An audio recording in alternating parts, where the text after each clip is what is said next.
Belum ya?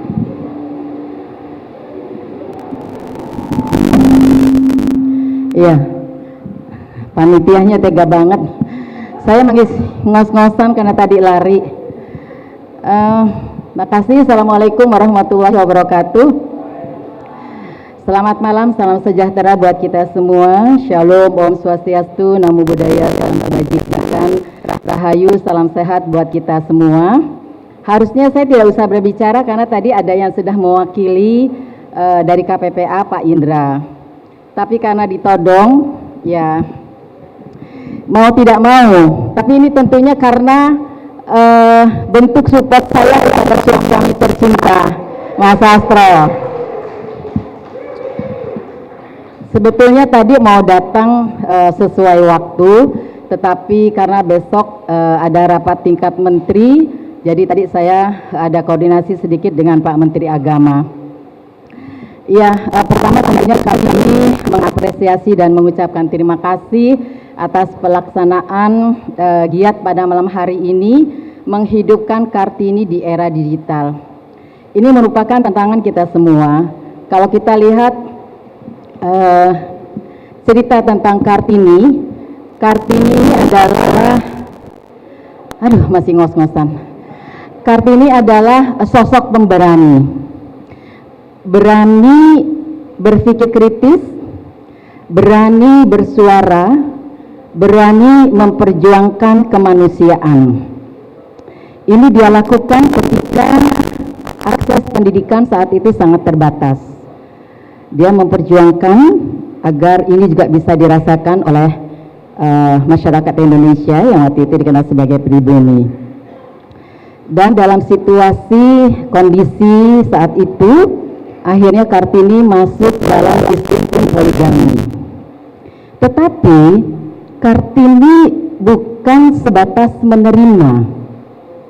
Ada bargaining position dengan suaminya. Oke, saya nikah, tapi syaratnya adalah saya boleh mendirikan sekolah yang diperuntukkan untuk perempuan-perempuan pada masa itu. Ini satu pesan yang menarik, bahwa dalam kehidupan berumah tangga itu ketersalingan harus tercipta. Bargaining position antara laki-laki perempuan, antara suami dan istri itu harus terjadi. Bargaining position bagaimana memutuskan sesuatu atas kesepakatan bersama.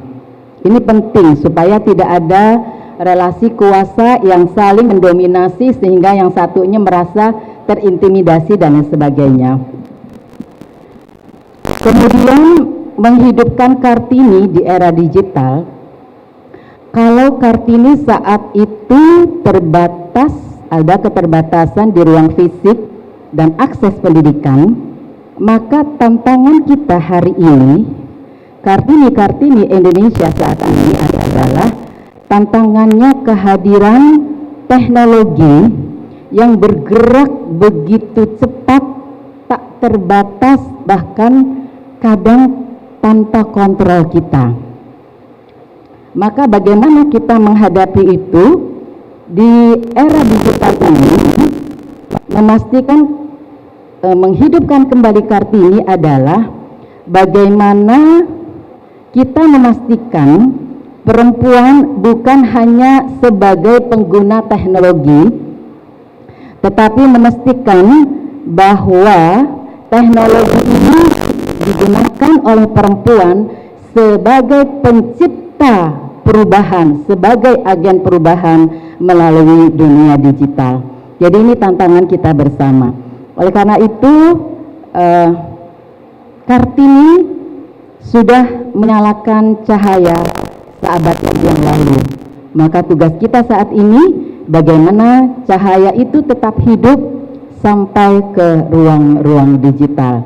Ini yang menjadi PR kita bersama, bagaimana memanfaatkan teknologi dunia digital ini sebagai proses kita bekerja, sebagai cara kita belajar, sebagai cara kita berinteraksi, dan juga sebagai kita membentuk identitas diri. Itu saja mungkin yang bisa saya sampaikan. Sekali lagi boleh tepuk tangan buat teman-teman yang hadir di sini, khususnya Ayah apa namanya, direktur apa? Iya. Iya, khususnya buat suami saya, ini suami yang luar biasa. Pokoknya nggak ada duanya di dunia. Mas Asra itu tahu apa yang saya mau sebelum saya ngomong. Pokoknya nggak salah pilih lah, walaupun proses nikahnya lama banget ya, tapi saya bersyukur gitu ya. Jadi spesial buat Mas Asra dan semua yang hadir di sini. Ini adalah perjuangan kita bersama bagaimana Kartini Indonesia saat ini tetap menyalakan semangat agen Kartini. Terima kasih. Wassalamualaikum warahmatullahi wabarakatuh.